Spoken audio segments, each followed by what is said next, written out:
Hey everybody, and welcome back to the channel. Sorry I've been gone for a little while. I've had a hell of a last few months. Had 2 surgeries done. Been back and forth between Canada and the US. Holidays, you know these things.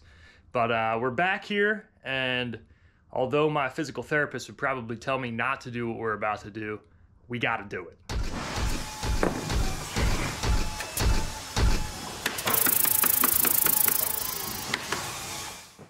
So Taylor and I have come to the conclusion that we're getting back into the RV game, baby. But to do so, we've got to equip this truck we got here with a little bit of air suspension to maintain this rig we've gone about purchasing. So what this video is going to be about today is installing this rough country airbag kit for our Ram 2500.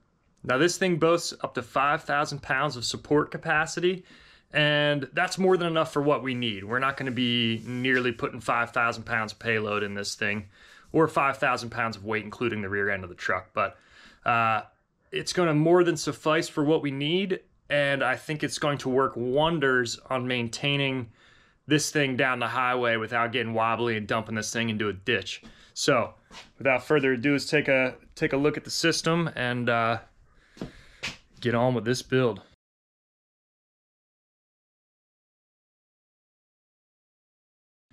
Now, we've been fortunate enough to be able to stay here at our parents' place down in New Jersey, but it's not ideal for working on a rig. So here we've unfortunately got some loose gravel as our base. So I've got to get a little rig set up to get this thing off the ground so I can put these bags in.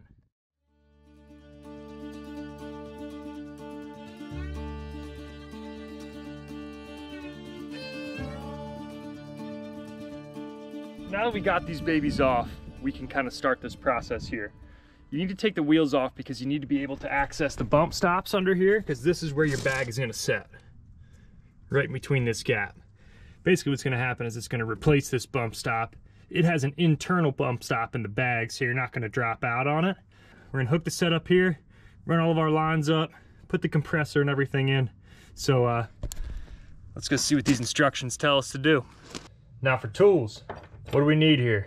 It's telling us that we're going to need a 6mm Allen, a 9/16 wrencher socket, a 5mm Allen, a razor knife, a 3/8 ratchet, a 10mm socket, which is insane that we have, and a 15mm socket.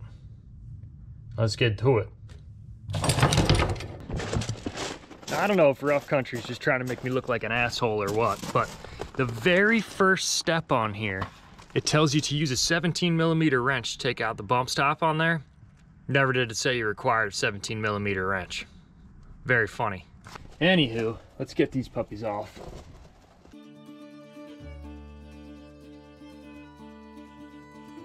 On to step numero dos. Now first, get these surfaces nice and clean here. You don't want like little jams or rocks and little bits of dirt and stuff getting in there and fricking all your pressure up in here. So just get it nice and clean. Now what it's saying is, you're gonna take this top mount plate and put this on, and you wanna make sure your 2 holes are facing towards the front of the truck. So that means it's gonna sit like this, boom, up like this. It doesn't tell you in here to use any type of thread locker or anything, and maybe you don't need it, but I'm kind of the overkill king, so I'd rather this thing stay on here rather than fall off going down the road. So I'm just using like this 243 little blue lock on here. Just get a little goop on there. Oh yeah. Now I'm gonna torque these down here, hit the other side onto the next. Why don't I use a socket Allen style wrench? Well, because I'm at my dad's place and we don't really have any tools here, no one really lives here. You gotta make do with what you can, okay? Not everybody's fucking Donnie Snap-on out there, all right? But these little kits and things we do on here go to show that even the backyard dumpster mechanic like myself can get this stuff done, right? More than one way, baby. Now, it's easier to take a couple steps forward through here and look at how everything is going to mount up to help it make more sense to you, but you need to make sure that you put these top plates in the correct positions. So what we're gonna do here is put these top plates on that are gonna mount to the plates we just installed. And what we also need to do is get our air fittings in on either side here. And these are gonna face outward. So right now it's as if we're looking from the ass end of the truck forward. These are gonna bolt back up to the 2 forward facing tabs that we had installed previously. And this is gonna mount to the back side. Make sure that your air nozzle is going to be facing outward so that there's clearance and it's not hitting your old bump stop mount. Next, we're going to throw these base plates on these puppies. Now, luckily these are both identical, so you don't need to worry so much about them being on the right spot or a particular side. So these are just going to bolt right in here. Throw these little guys in there for your base screwgies. And same process. I'll throw these on and then we're gonna head back over to the truck and get these puppies installed. Now we got the whole system put together. We can kind of pop this baby in here, compress it a little bit, and everything will hopefully kind of notch together here. Let's see what we got. All right, you gotta give her a little push, but slides in there nice. You got little recesses for where your screw heads your bolt heads will recess up into here and get notched around. Everything looks like it's got good clearance. And then our bottom bracket is sitting on here nicely. And we're gonna take these bands after we get everything bolted up, and these are gonna go only one way, and they'll sit around your axle, and we'll put long through bolts in there and tighten these babies down.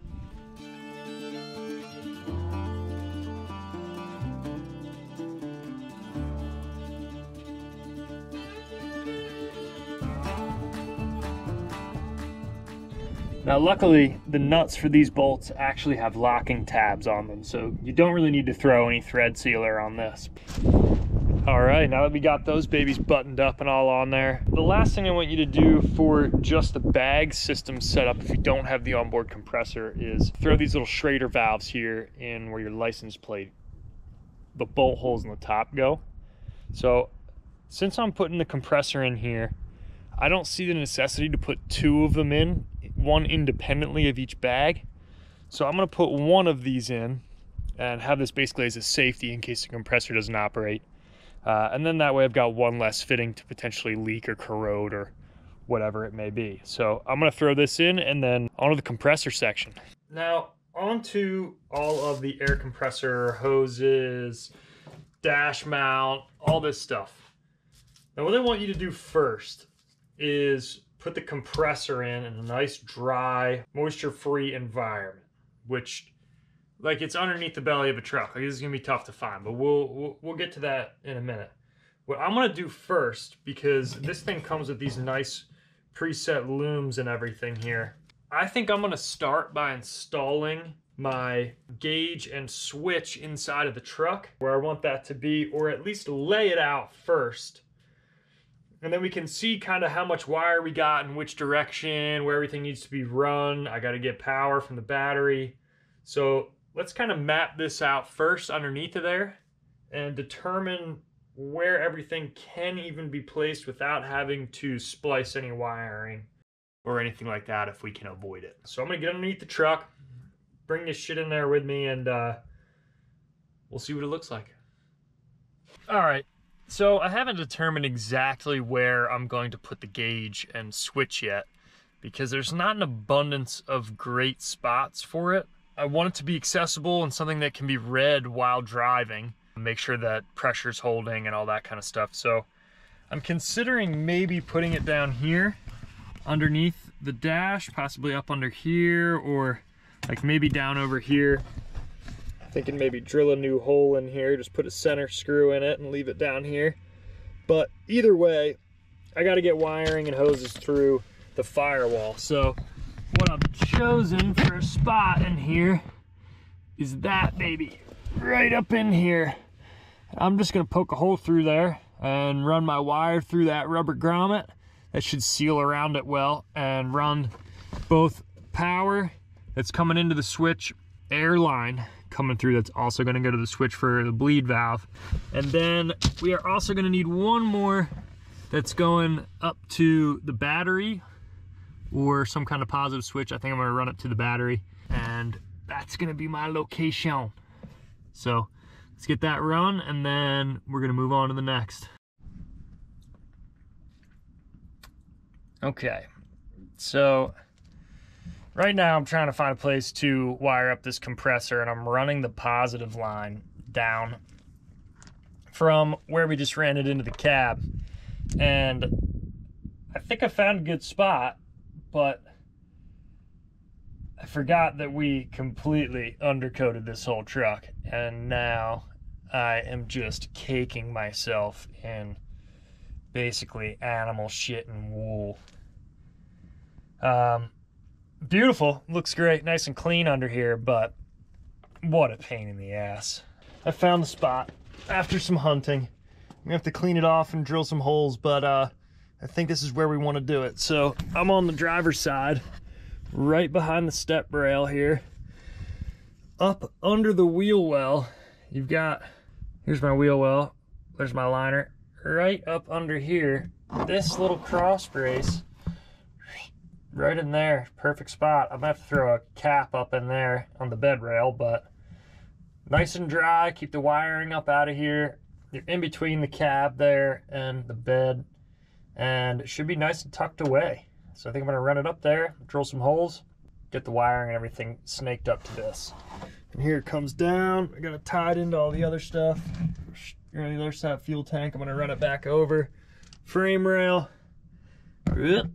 Right up to there, baby. Stay tuned.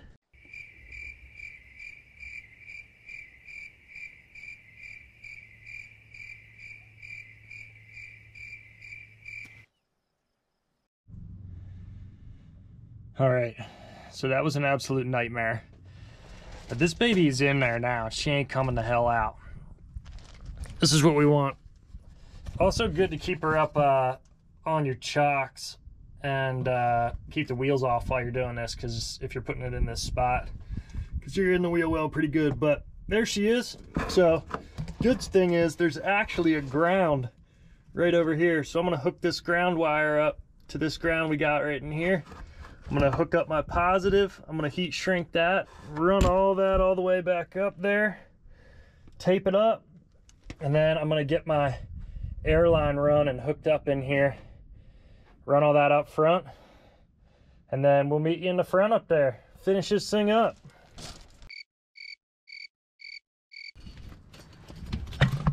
Oh, there we fucking go. All right, so all you at home are gonna have a hell of a lot of easier time than I am, unless you got your truck undercoated as well, because holding on to a plastic pipe and pushing it into a pressure fitting while your hands are covered in grease is nearly impossible. But I'm on the last T-connection right now out of the compressor with the bags hooked up, the Schrader valve for the relief in the back hooked up, and then I'm running it up into the cab, zip tying all this shit up, and we're gonna button it up, and I'll show you in a sec, finishing off the wiring, and then we're ready to fire this baby up, see if it works. Team, today is the day following the previous one, and yesterday we had a dinner date, so we had to scram. I had to just kind of like get everything in here and finish it quickly and not too beautifully, but get it done so that we can drive the truck. And when I went to fire it up, power comes on, pump fires up immediately. Switch does not operate anything like the instructions tell you it will. So I believe what is happening is the low pressure sensor is supposed to gauge at 5 pounds or so. I'm hoping that if it ever drops below that, it fires back up and brings itself back up to pressure. Now when it's at the 5 pounds, I believe that's when you would operate the switch inside the truck to bring yourself up to whatever PSI you want to level yourself out when you've got the trailer on. Now, my problem is this thing will fire up and pump will crank, but it builds no pressure. So I checked, just used a hose to my compressor, checked to make sure the gauge is working. Gauge does work. So I've got an air leak probably somewhere. So I am going to go back over the system, make sure the pump is putting out enough air, and then trace back through it, and we'll see what I find. So keep your fingers crossed, Hemi. So I believe I found our leak under here. I have since replaced the hose and got it all buttoned back up. But yeah, it was just this one little T-fitting right up under here. That puppy had a little bit of air leaking through it. So I'm gonna set you guys up. You guys keep an eye on the gauge here.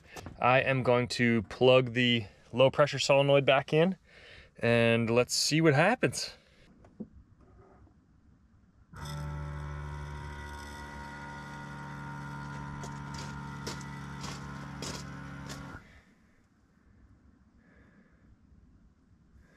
Okay, so it just shut off, and I don't know why. Let's see what happens.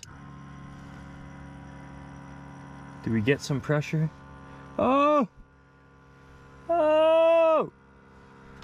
Would you look at this?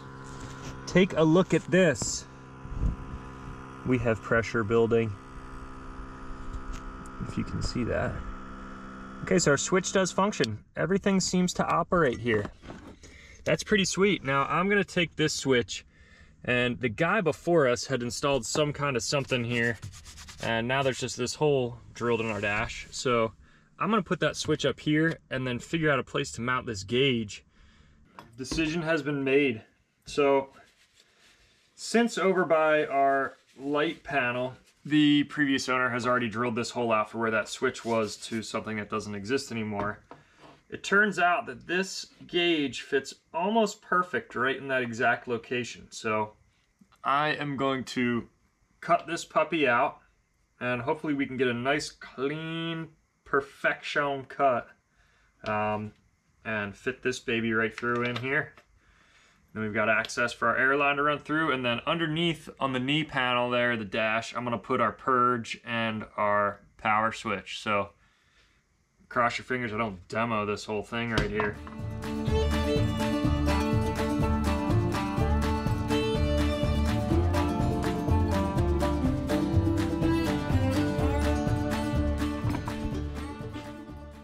All right, so not too bad for barely any tools and a hole that I didn't know if it would fit. Now, you are gonna have to hollow out behind where this is going in a little bit, but dipshit before me already started that process, so we're half on our way.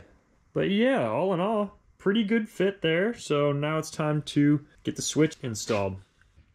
Since we've only got so much hose here on the back of our gauge to go to our purge that we've got to have our line running off of, it actually worked out pretty well that we're going to be able to get this purge to sit right below the gauge here. So I'm going to have this installed just like so. Boom, and then you got your line hooked up, we're good to go.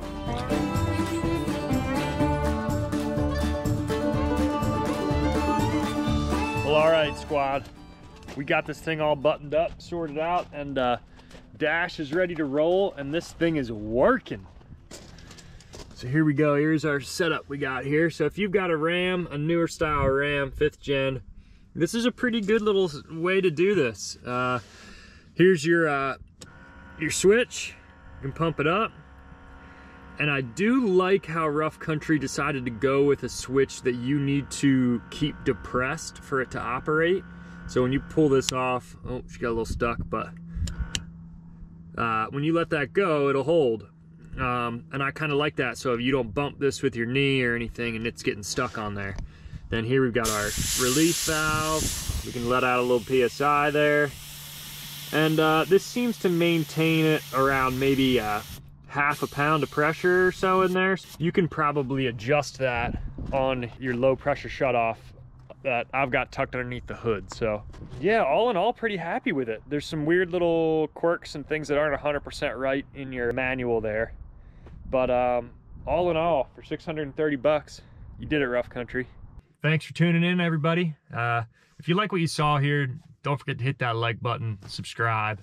I will be more consistent now that I'm back in action. I know I can actually physically do these things. Stay tuned. Next week is going to be a fun one. We are going to be putting a 5th wheel in this puppy and kind of going over what we're going to be hauling and why we're setting this rig up the way that we are. But stay tuned for that. It's gonna be fun, and thanks again.